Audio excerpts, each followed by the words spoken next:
Greetings, greetings, my dear colleagues, and welcome all around the world. Happy New Year. It's a new decade, and it's off to a great start.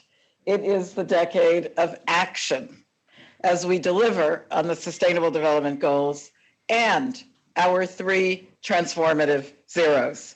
So I hope you are revved up and ready to deliver. And thank you.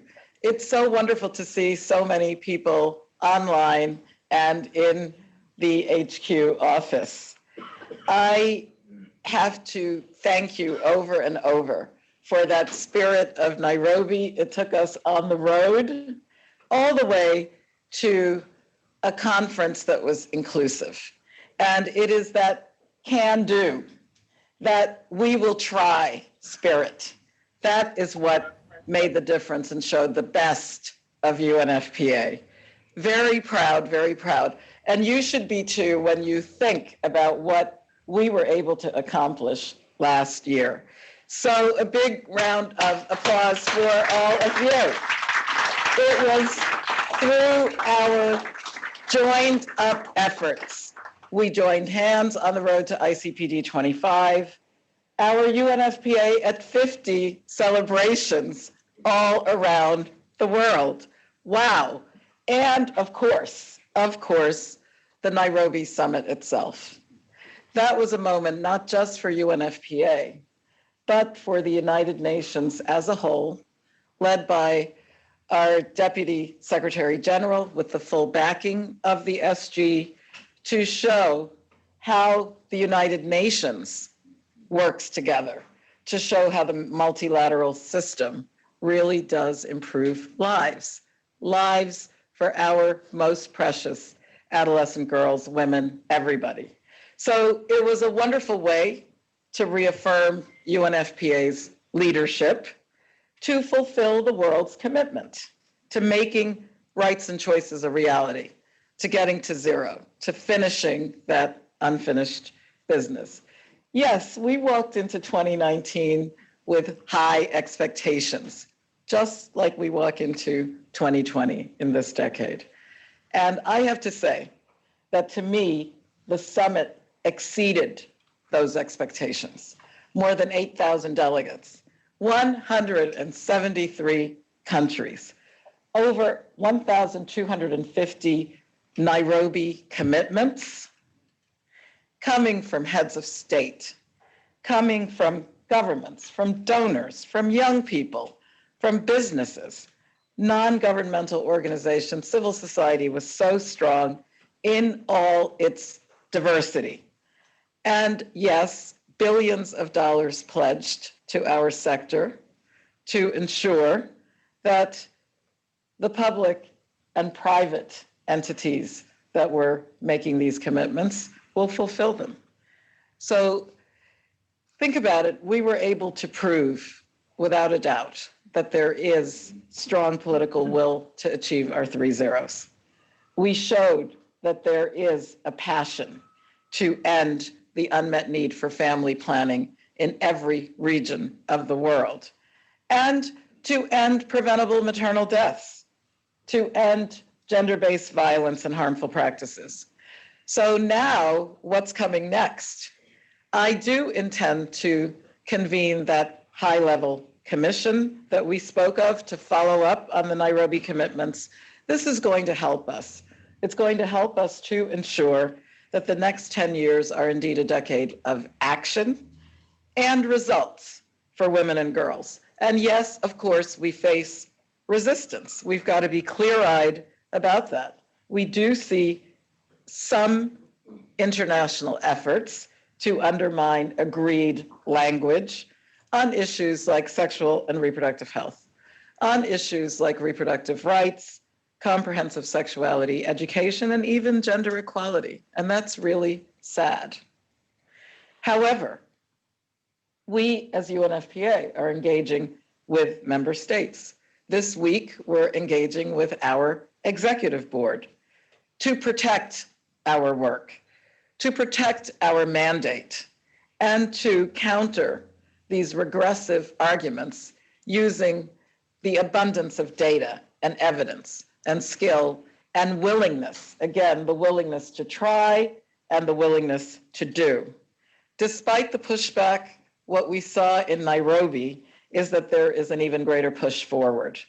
And we carry this powerful momentum with us as we begin the decade of action on the SDGs and proudly celebrate 75 years of the United Nations and 25 years since the Beijing World Conference on Women. The ICPD and the Beijing agendas go hand in hand, and this year, those two generation equality, Beijing Plus 25 forums in Mexico and in Paris, and in other events that we will participate in throughout the year, will offer an important opportunity to continue to advance both those complementary agendas of Cairo and Beijing. So together with UN Women and the powerful movement of committed advocates that we saw in Nairobi, we're mobilizing. You're mobilizing in particular through the Action Coalition that was announced a couple of weeks ago, titled Bodily Autonomy and Sexual and Reproductive Health and Rights. So this year, we will also celebrate the 20th of the all-important Security Council Resolution 1325, Women, Peace, and Security. It's the 5th anniversary of Resolution 2250 on youth, peace, and security. UNFPA, meaning us, meaning you, have been architects of these agendas, bringing our evidence-based research, bringing our data, and all of the technical assistance that we are famous for lending to support women and youth leadership, in this instance for peace. Now, 2020, this is really exciting for us, has been declared as the International Year of the Nurse and Midwife. And it's an excellent way to start off this decade of action and delivery. And as I intend to tell the board tomorrow, midwives, or I think Thursday actually, midwives, it is tomorrow, thank you, okay. Midwives deliver, and they deliver babies and a lot more. They deliver on the SRHR agenda. And this zero is just there within reach. Midwives in particular, very key allies for advancing sexual and reproductive health and rights within universal health coverage. Big shout out to the midwives. Thank you very much. And 2020, my people, 2020 is our census year. Again, our census advice is shining all the way around the globe. So far, 33 UNFPA program countries have finished census enumeration. 46 are following this year, and another 39 next year, 2021. So huge. Congratulations to the P&D bench out there. A huge undertaking, obviously, is not without challenges. UNFPA offers all that we can by way of strong technical support to governments in these census efforts, very much appreciated by statistical departments. We have 10 years to go, accelerating progress on the SDGs, high quality data and evidence, more important than ever before. So this new population data thematic fund is building much needed capacity for the modern electronic census to ensure that decision makers have that real-time data in front of them in a timely way. Another very big year for UNFPA and our mandate. I feel that the Nairobi Summit did what we wanted. It's a launching pad. Now, of course, the hard work continues. And the Nairobi Summit invigorated the global movement. And you didn't have to be there. This was our point all along. The real work is in the countries, with those young people, with those civil society groups, with other parts of the UN, and on and on. So that commitment to action continues. That was the plan, to show results on the ICPD agenda. We need to stand united with our partners, behind these Nairobi commitments and that very skillful Nairobi statement. I would like to once again publicly congratulate all of you who pulled that Nairobi summit together. And in particular, I'm so proud of the leadership of UNFPA who took the ball and ran with it in HQ, in the regions, in the countries. Look, let's enjoy the fact that we did something great. We don't know how long the praises are going to last, but it's been a pleasure for me to hear from all over the world, every part of society, how they felt included and participated and planned to act on what we launched in Nairobi. So really, really fantastic. Continuing on, I think, do what we do best. Use your imagination, use your skills, use your ingenuity. This is our part of our commitment to excellence, strong teamwork. That's what it's going to take to make the next 10 years work, to bring those results that are tangible, that are visible for young people, for women, for families, for everyone. So now we soar on those wings of the Nairobi summit, and it means we have even higher aims. We're moving steadily towards these 3 zeros. Yes, they're ambitious, but we're keeping our eyes focused on what works. We are using our knowledge and sharing with others what we think is relevant, engaging in that dialogue and that debate, including the so-called non-like-minded. We've shown we're willing to cross the street with people who don't agree with us, yet hopefully will be persuasive. Our blueprint is based on the strategic plan. We're at the midpoint of that now, and we have a good sense of what we have to do. And now we know how much it will cost, and we know why we do it. So we're keeping our 2020 vision literally on zero. Zero barriers to contraception and sexual and reproductive health and rights. Zero women and girls who would die during pregnancy and childbirth from preventable causes. Zero gender-based violence and assault. Zero abuse. Certainly, I want you to do your part, as I intend to do mine, to put an end to SGBV, to harmful practices, and within this generation, within our lifetime. And that extends to the other zero of zero tolerance for sexual harassment, for any type of abuse or disrespectful behavior in our workplace. And I would like each and every one of you to recommit to this as well. Look, we have a responsibility. We have a responsibility to make sure that we create a positive work environment throughout our organization, and we are all in this together. At every level, let us support one another. And for us in UNFPA, there is no greater priority than the safety and the well-being of our staff. In order to care for other people, we've got to care for each other. And we also have a responsibility to care for our own selves.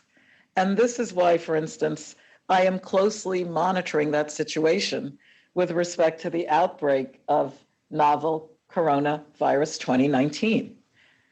I extend on all our behalf our united solidarity and our support to the People's Republic of China and to our China country office team. This is a challenging time, and our Division of Human Resources will continue to keep staff apprised as information and guidance gets updated, as it becomes available. And you should also feel free to reach out to the Human Resources focal points with any questions that you may have. We'll get through this, but it means we've got to be wise and we've got to do it together. As part of our commitment to staff well-being, UNFPA is also implementing some changes to our human resources policies. And as of this month, UNFPA will introduce stipends and leave entitlements for our fantastic interns. Yes, yes. This is something that I had promised to try to fulfill. I'm really happy that DHR has taken all the necessary steps to make it happen. And there's more information in a support package that was shared on email last week. But again, reach out if you need to know more about this. And there's another exciting development. As I've been around the world conferring with all of you, we've decided that starting this year, 2020, we're going to supplement the existing maternity, paternity, parental, and adoptive leave. And what this will allow is additional weeks of special leave with full pay. No, it's not retroactive. However, we have to move ahead. We have to advance. And this practice effectively increases maternity leave to 24 weeks and adoptive and paternity leave to 16 weeks. It's been carefully crafted. Thank you so much again. DHR will be sharing information on this very shortly. Now, speaking of human resources, I have some staff news that I will be sharing with you today. First of all, we have now had with us since October our new ethics advisor, Leanne Kinsella. Some of you have interacted with Leanne already, and a big welcome to her. And we're also welcoming back one of our tried and trues to the leadership.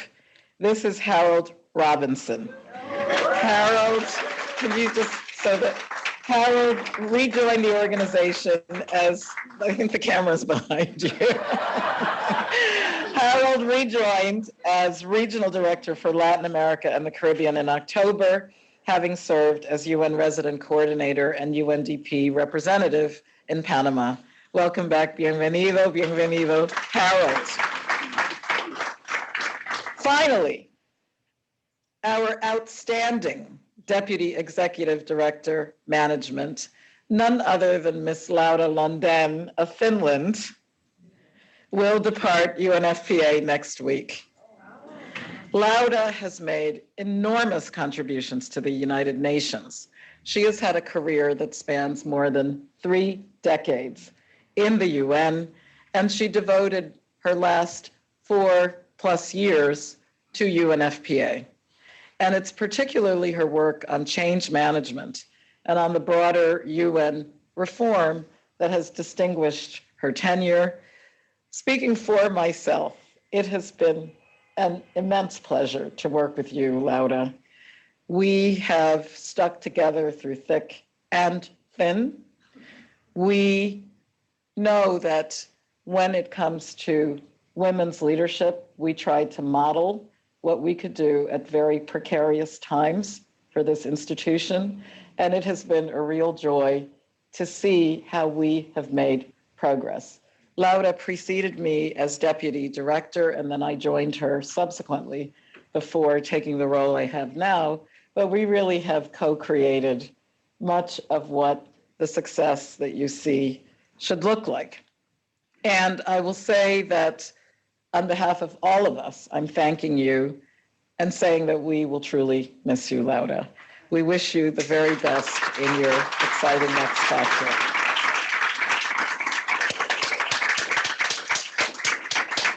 And we will hear a few words from Laura in a few short moments. So, as mentioned, part of Laura's enduring legacy will be what she has done to advance change management in UNFPA and to also assist with crafting the UN reform in very practical ways, like leading the cooperation framework, the UNDEF changes, and delivering better together.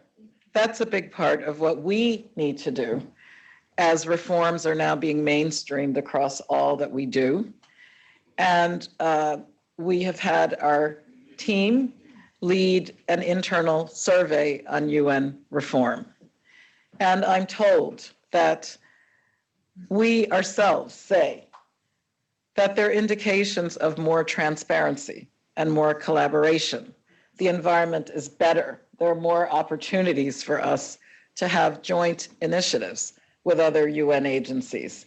I've already indicated UN Women, but there are many, many others, UNICEF, et cetera, with whom these joint initiatives will help to accelerate what we want to see for our 3 zeros. In the lead up to the Nairobi summit, the country-based resident coordinators stepped up. They were our allies. They were key to engaging those UN country teams, governments, and additional partners to prepare the national commitments that resounded throughout the Nairobi summit. And now we have a chance to put into action. Now is the time. Now is the time that we capitalize on the momentum. We've positioned ourselves much more centrally in these system-wide efforts, and we're leveraging these advantages. This takes a lot of work, it takes a lot of know-how, and it takes a lot of contributions. So I think, maybe a year ago, I was saying, please lead where you are, and you've done that. And I am eternally grateful because it's going to translate into a better life for you-know-who, the 10-year-old girls all around the world.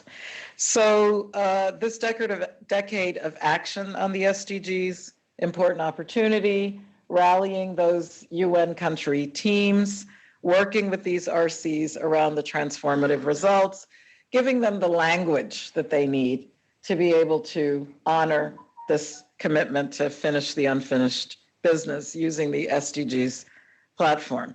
And some countries are already looking at ways to integrate national commitments into their draft country program documents that are upcoming.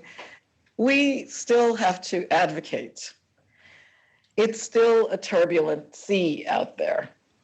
So prioritizing jointly with other parts of the UN, with government and civil society partners is a piece of that. Integrating our agenda into the UN Sustainable Development Cooperation Framework as it develops. We do have a lot to offer UNCTs, and that's also true in the area of data. Data for development, data for youth, data for anyone who may be marginalized, harnessing that demographic dividend and creating finance momentum is something that we're doing better and better. So the new innovations that we brought into Nairobi, we're offering those new costing models and tools to the United Nations system so that they can be scaled up, so that we can meet the individual country needs. So kudos to those of you who fashioned that really exciting innovation. We're getting credit from the World Bank on down to government level for this opportunity to measure the gap.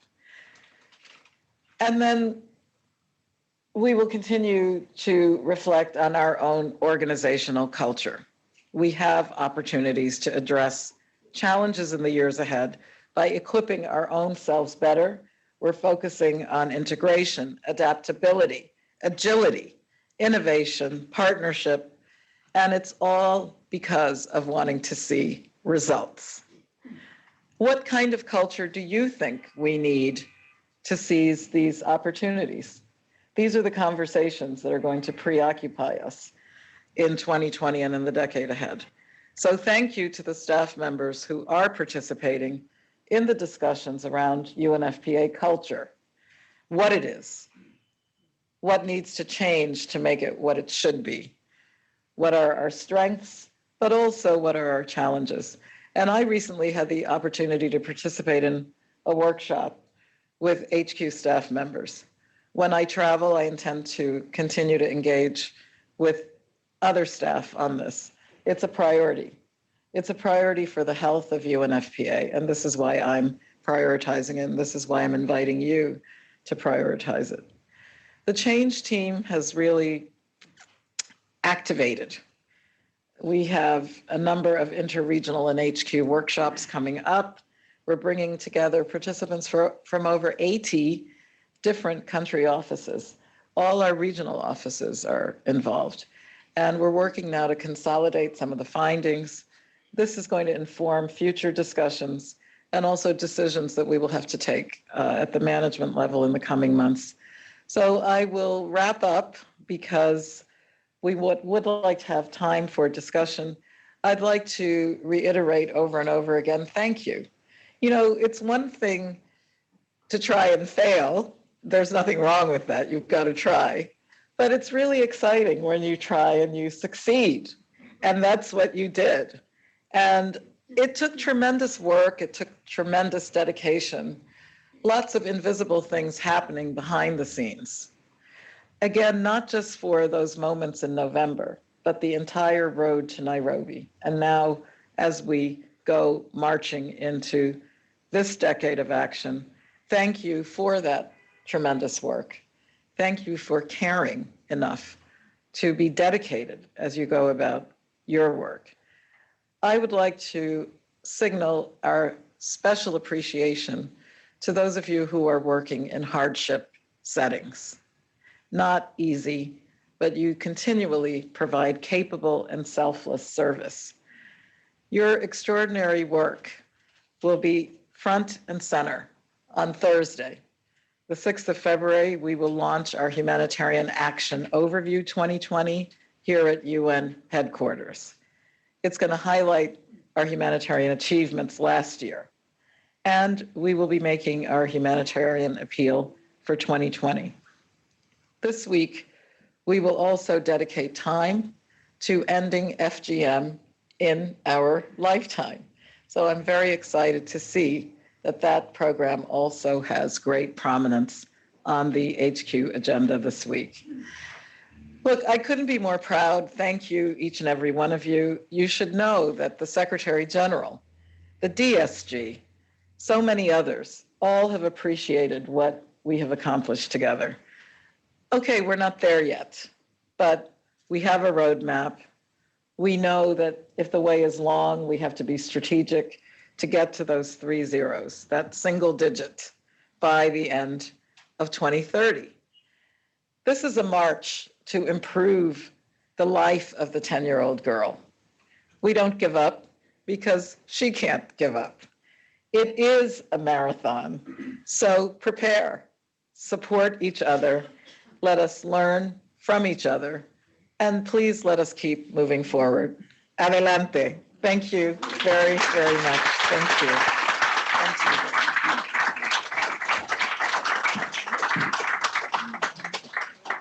you. Thank you very much. Before we get to that discussion, I would like to invite you, Laura, to come up and say a few words. Thank you. Good morning, good afternoon, good evening, everyone. You know, there's a saying that when something changes inside of you, something will change outside of you. And I think that's really what's happened to me in many ways. This personal decision that I've taken, that is to retire, which sounds like a heavy word, after 30 years in the UN system, is a personal decision, and one that I felt was really important for me to take time to reflect, to recharge, and to reset at some point in time. I'm sure, like many of you, I've never had what I call a white space. You go to school, you go to university, then you go to work every morning, you come back, wherever you are, it's like that. So how you define yourself in terms of what defines you as a human being is, I guess, what I want to reflect on. I had 30 wonderful, fulfilling years, non-stop years in the UN system organizations. And you know, it will be really interesting because, as some of you may have noticed, I'm kind of into change. So 5 years is also the longest I've ever been in a particular job, and this is just over 4 years in UNFPA.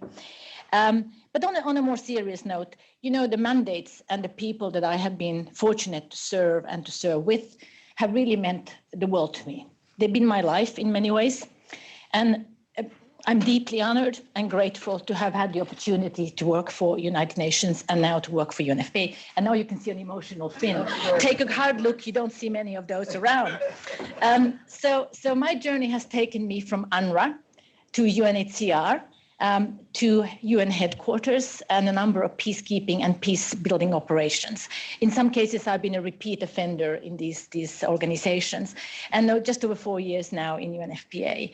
I worked in country offices, in hardship, in humanitarian, in perhaps more headquarters offices than I care to remember, this being the exception.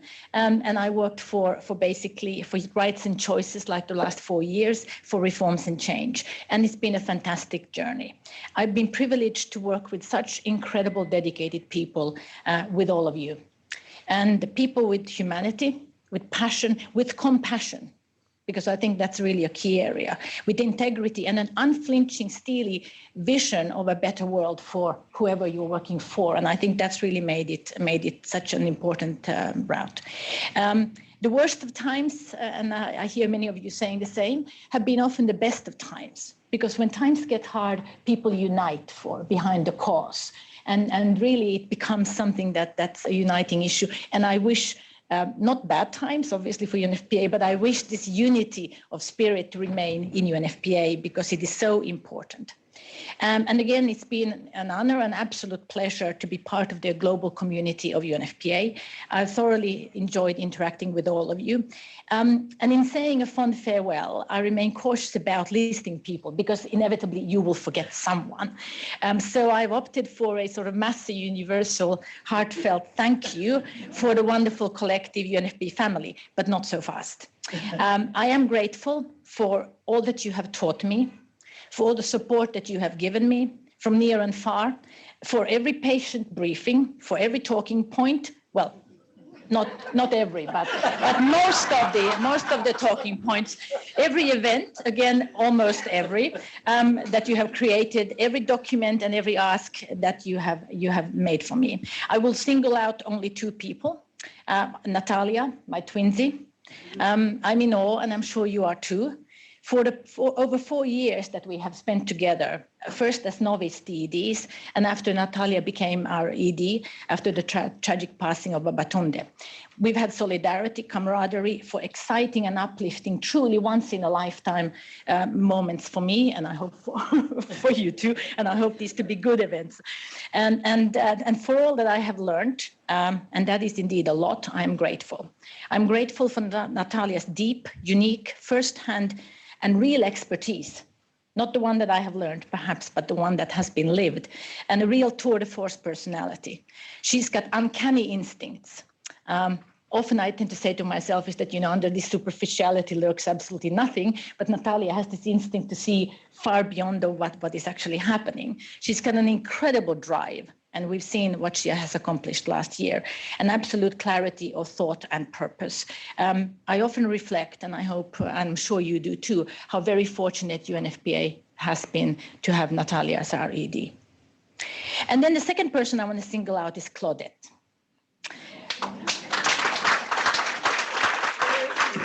Yeah.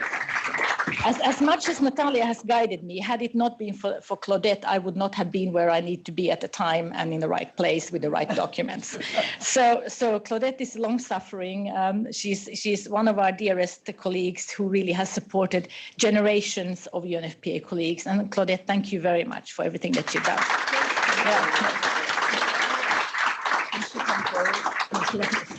No, I agree.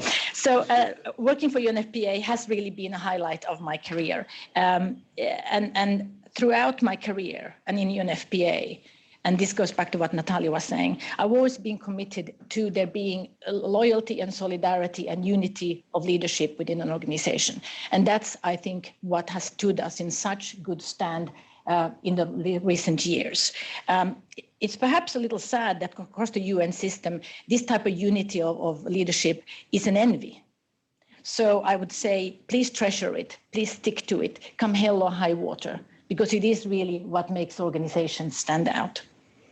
Now, building on the very good work that all of you have done, and the plus $1 billion UNFPA will continue to go from greatness to greatness and punch above its weight, not only on the ground, which is the key part of our work, at interagency fora and member states. Now, with the unique transformational opportunities of the Nairobi Summit and the ICPD 25, some of you heard me say this in Nairobi, it's wonderful. But now really the hard work, the marathon will start. Now, how do you take advantage of these incredible commitments to further raise UNFPA from where it is? That will take discipline. It's a bit of a grunt work, but it needs to happen. We often tend to think that when we utter a wish, somehow it materializes. It doesn't. There's a hard work behind it. So I really, I know Natalia counts on all of you to step in and do it in a manner that reflects the one UNFPA mentality as opposed to the different strands of it. I have been called subjective. Natalia's called me ungracious, but I still maintain that no one else, no other organization could have pulled off the Nairobi summit. She said that wasn't so, but I'm sure with such flair and substantive panache, it was a summit like no other. So anyway, I will be following your success in the years to come, how you seize the opportunities and how you achieve, not if, how you achieve the 3 zeros and in time for the 2030. I'm very fortunate indeed to have this 3R opportunity to reflect, reset and recharge. I really don't know what the future will hold, but I look forward very much with sort of an giddy excitement to what lies ahead. And I will dedicate 2020 to my white space, and then we'll see what 2021 brings along. I'll be somewhere between Finland and Portugal with family and friends. And now I will end with another quote. It is tenderness for the past, courage for the present, and hope for the future. It is fervent wish that every cup may overflow with blessings and eternal, and that every path may lead to peace. Thank you very much.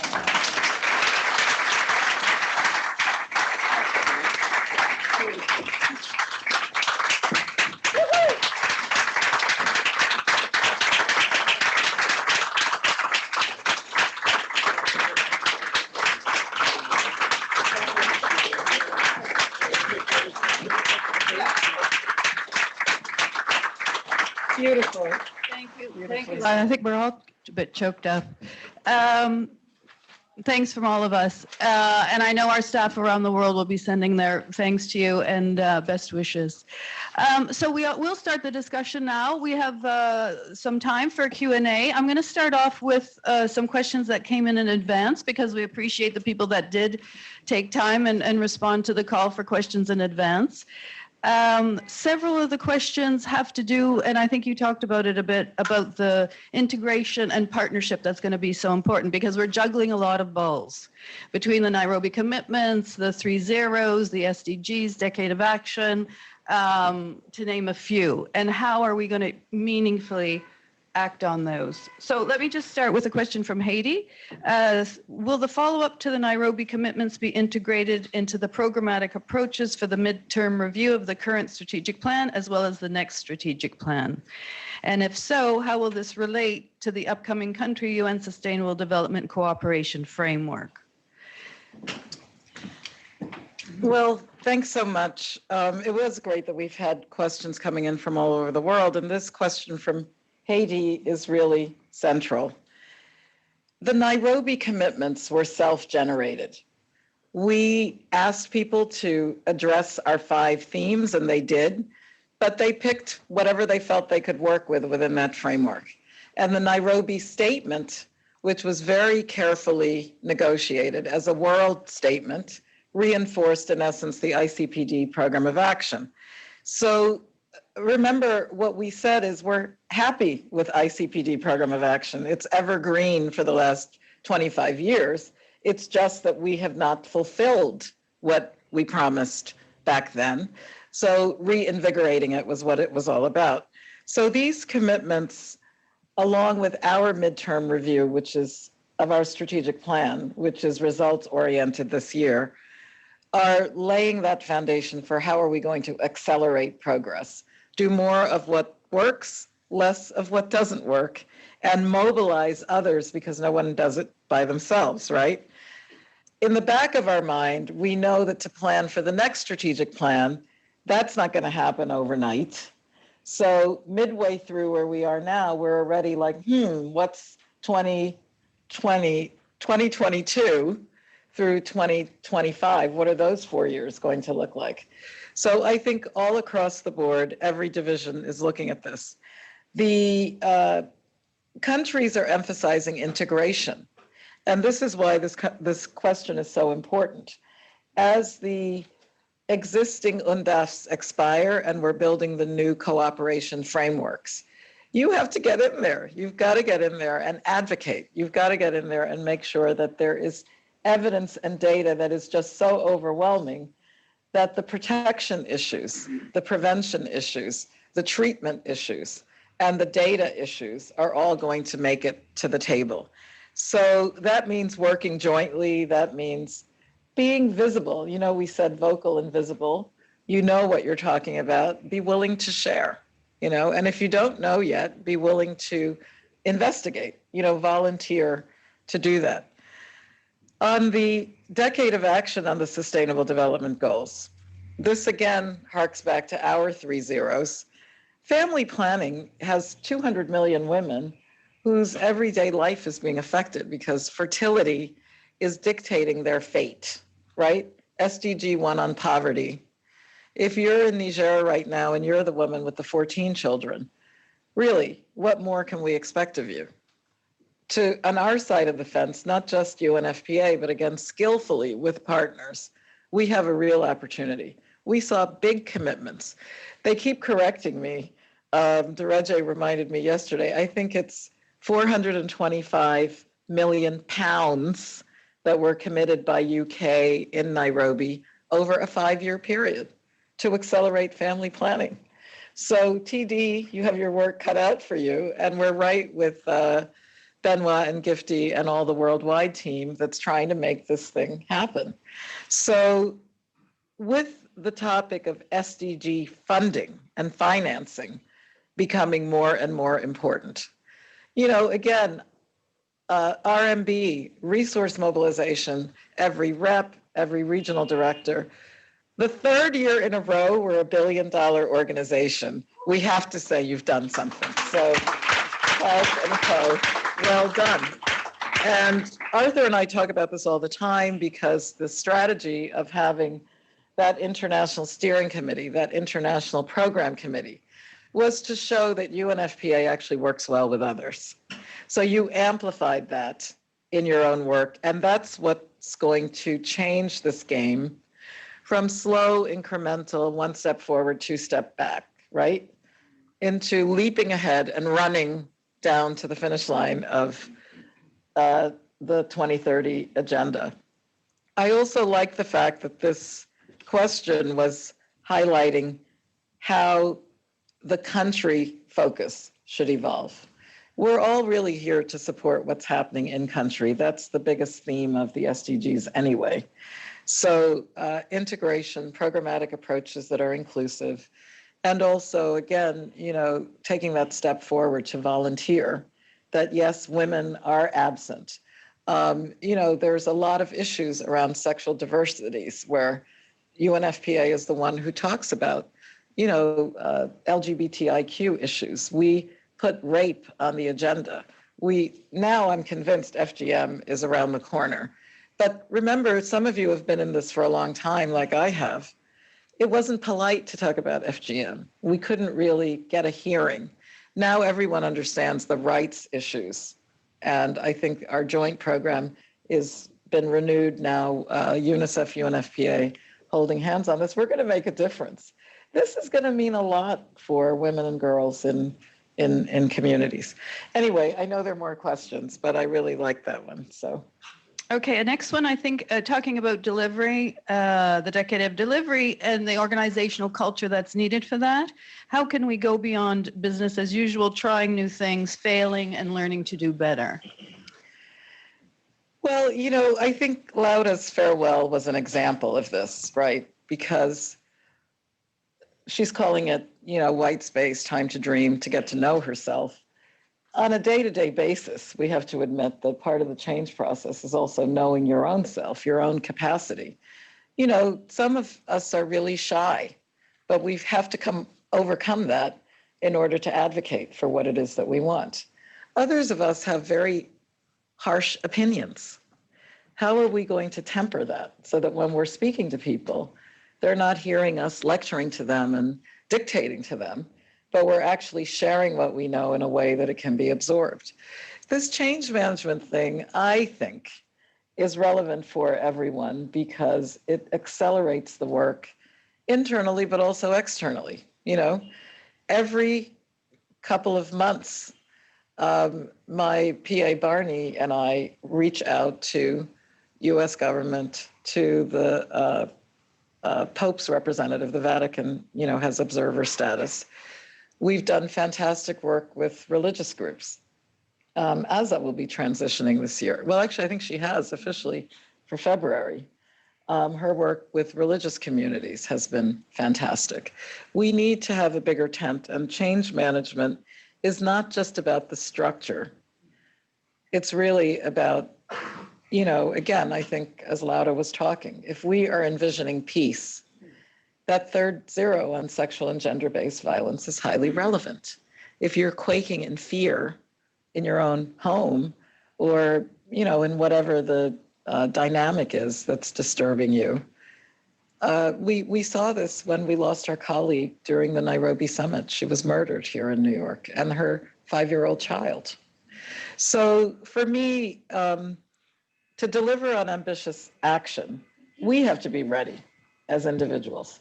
Now, for the broader change management program, we've gotten some big time support. I think we've had great leadership. Laura has spearheaded this, Eliseo and others have been at this.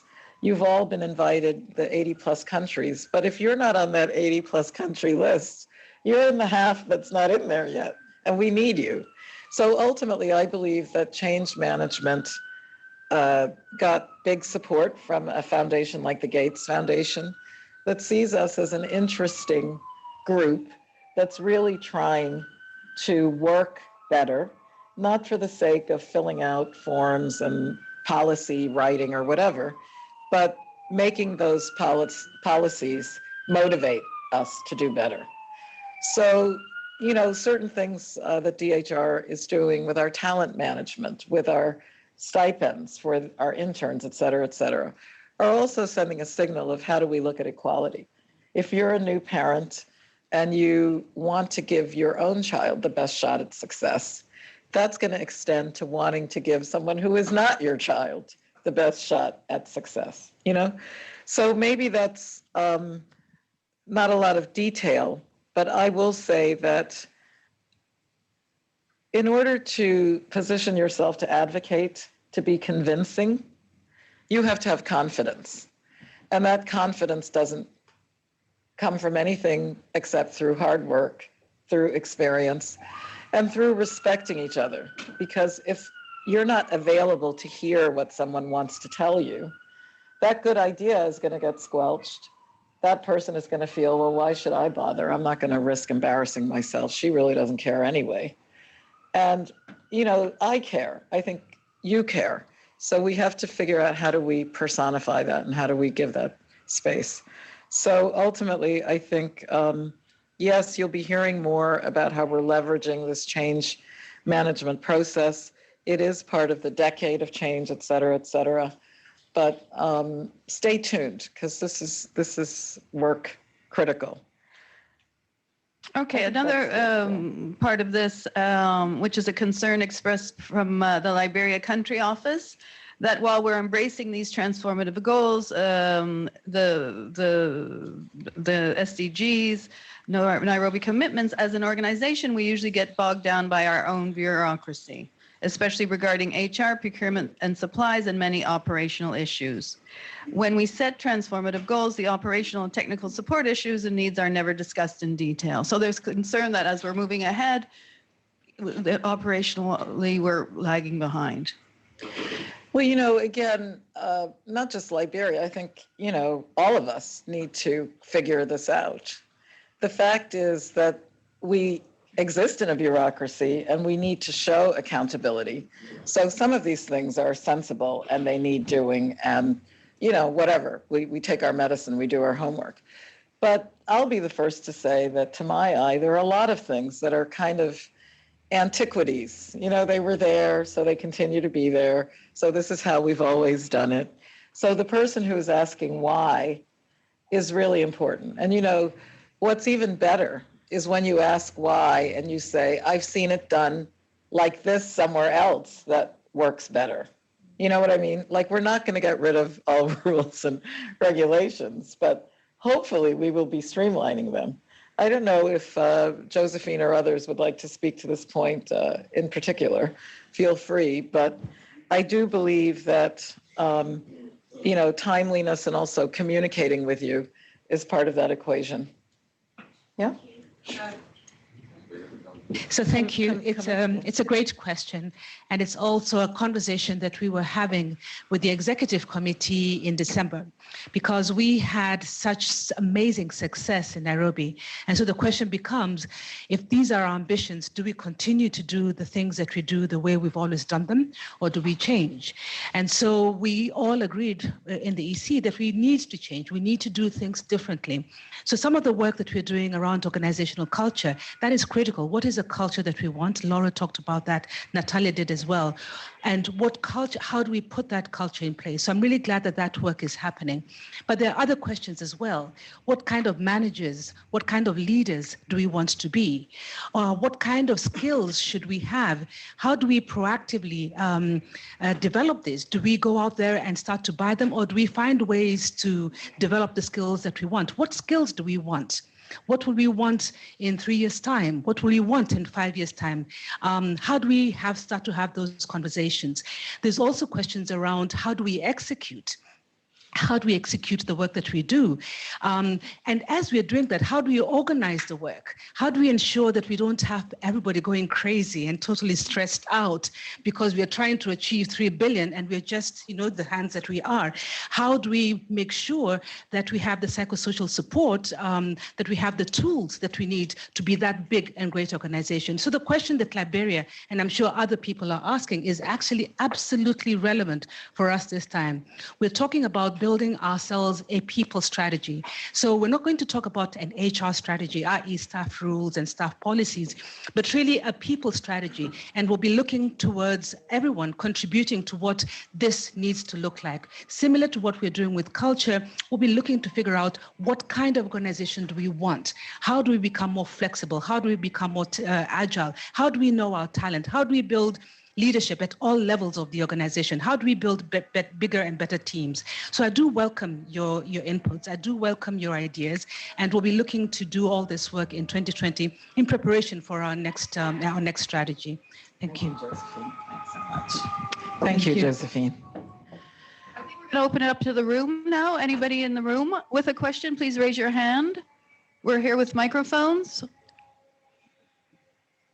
Anybody? Nobody in the room. How about online?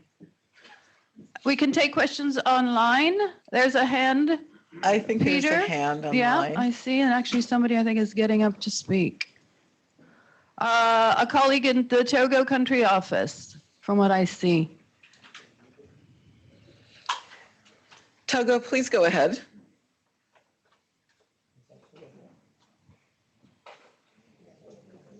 Okay. Well, look, while we're waiting, I have a couple of comments. Okay, well, great. One of the exciting things about this year is looking at how the UN writ large is going to move ahead on the Decade of Action. That is going to be the theme song of the year. And people are really well prepared, I think, within UNFPA at every level to respond to this.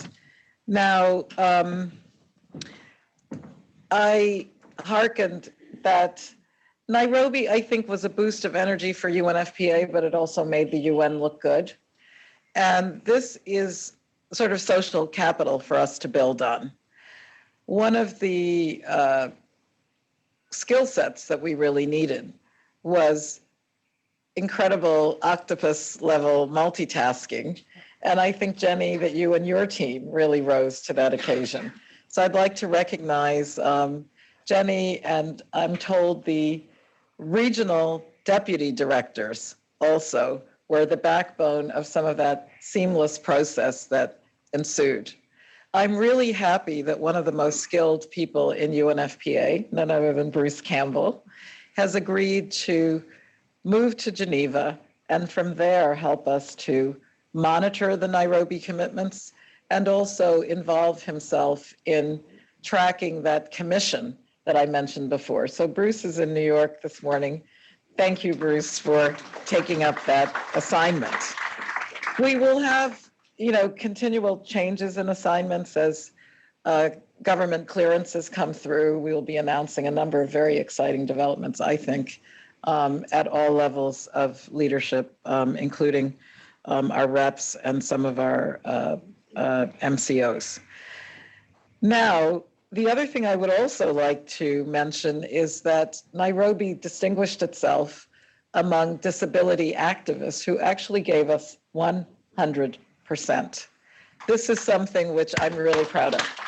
And I'm also proud that at the country level, we are seeing this also taking root. I've been in our Rwanda, maybe it was our Uganda country office recently, where they've taken big strides in that regard. So I just want to congratulate people who are stepping up to show that we can be inclusive in the workplace and that you can work for UNFPA with some kind of, differently abled condition or situation. I was happy, for example, that in Nairobi we had 2 deaf translators because there's 2 different kinds of sign language apparently, and we were able to step up and accommodate that, and also for people with physical disability and needs in that regard. Now, from the Afro-descendiente community, wow, that was a great year for bringing visibility to people who otherwise might have been marginalized. And I think we got a lot of praise from the indigenous community because you took the time to make sure that indigenous people spoke for themselves rather than having others interpret what various communities may have wanted. So ICPD is going to continue to be visible in our branding. Our communications group did an outstanding job in terms of taking that ball and running with it. People marched in every corner of the universe, basically, and the march continues. So we have the dynamics of people who are ready to walk with us, and they showed that, and now we have something that we can build on. So as we introduce the ICPD program of action ideas to a much broader action, we're using a multiplicity of ways of reaching out and communicating. Our 50th anniversary book, so many people wrote to tell me that they were emotional when they saw that they were included, or somebody who had taught them was there, or a midwife that was meaningful to them is in those pages. And, for our 50th anniversary, we have so much more than we could have done. But I think Celinda and Richard College and that team really made the graphics and the photographs sing to your heart. And it's a good way of learning. There were new people in there who I didn't know. The Tangerine input was really, really important to keep the momentum going. So I don't know, I was stalling for time in case there were other questions coming forward. I see one there. Good. Great.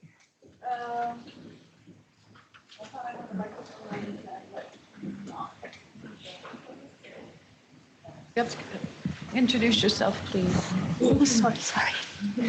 Hi, I'm Sarah from Technical Division, and I wanted to know your personal takeaway from Nairobi. I know there are a lot of things happen, but maybe one different and new thing that you came out of Nairobi with.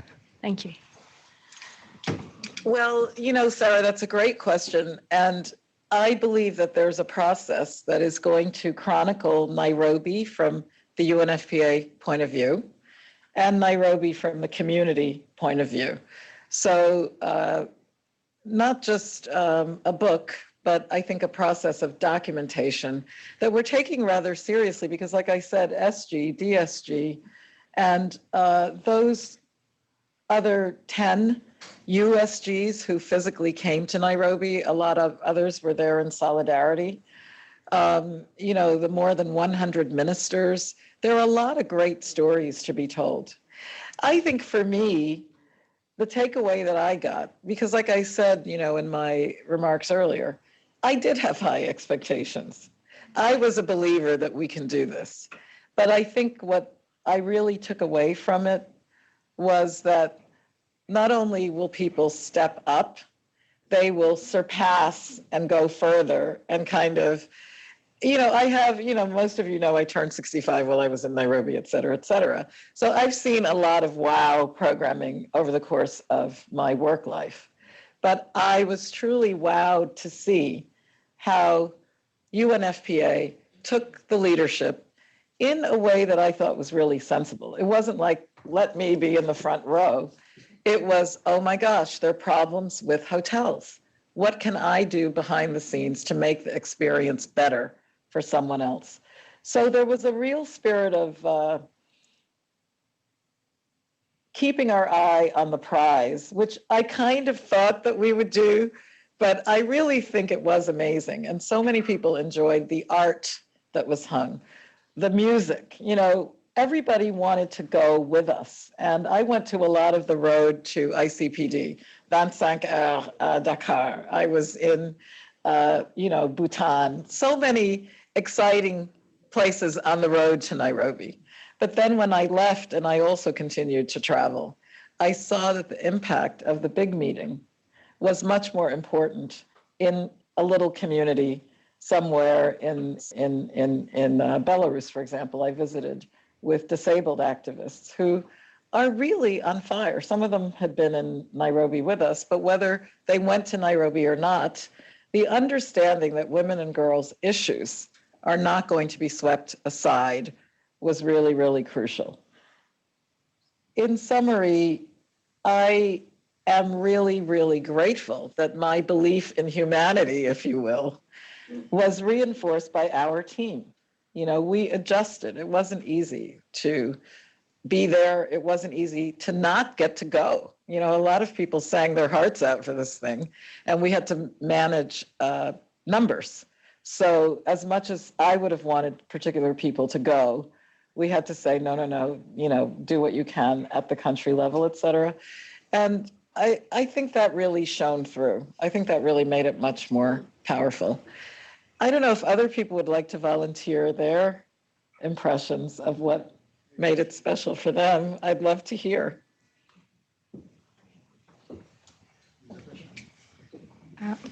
We have nothing. Okay. Yes, good morning. Thank you so much, Natalia. And actually, it's not about Nairobi, but it's linked to Nairobi and moving to Beijing at 25. So far we have heard your message several times that we should be engaged and support UN Women in that process. We now have the Action Coalition on Bodily Integrity and Sexual and Reproductive Health and Rights.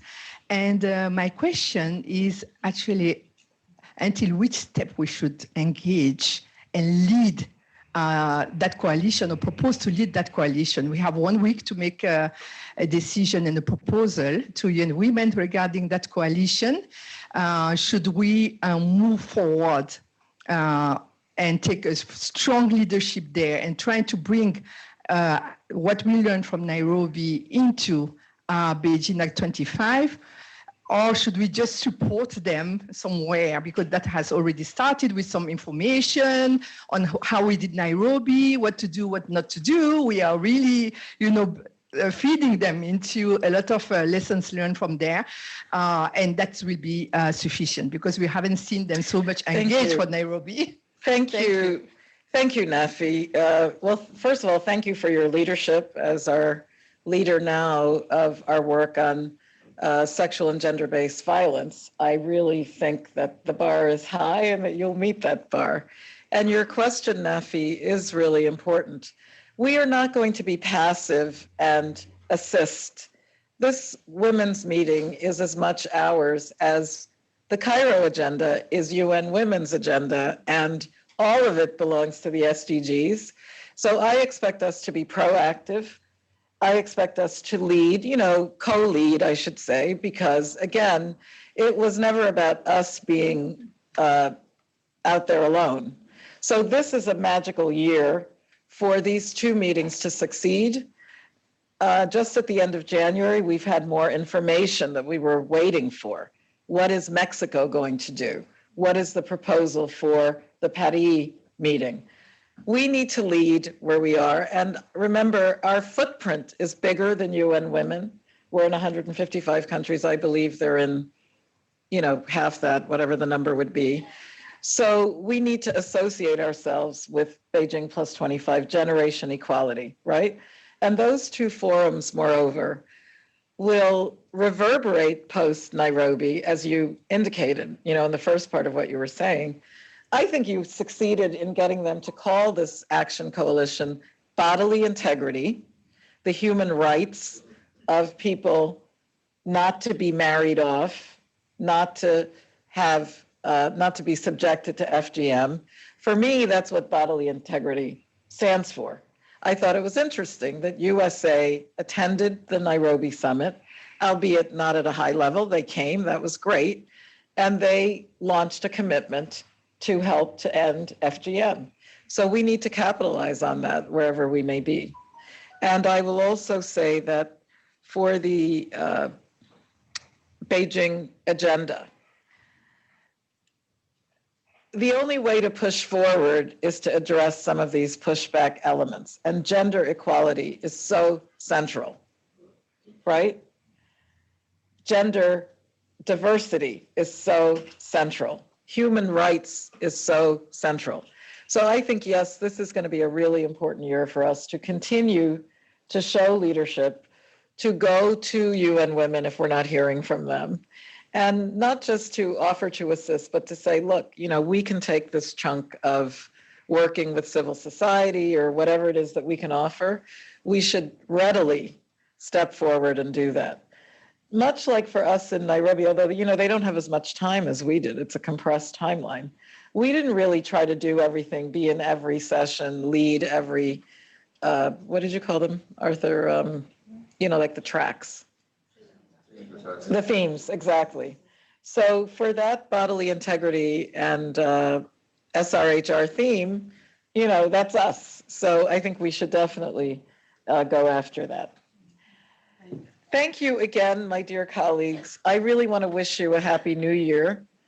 I really want to assert that although there are all manner of unprecedented things that are happening in every region of the world, our efforts are going to help the 3 pillars of the UN and the 3 zeros of UNFPA to become a reality. Conserve your energy. Do calculate what your focus is going to be, and keep your eye on the prize. It's a worthy prize. It's going to make life better for someone who is depending on us. Congratulations, and thank you very, very much.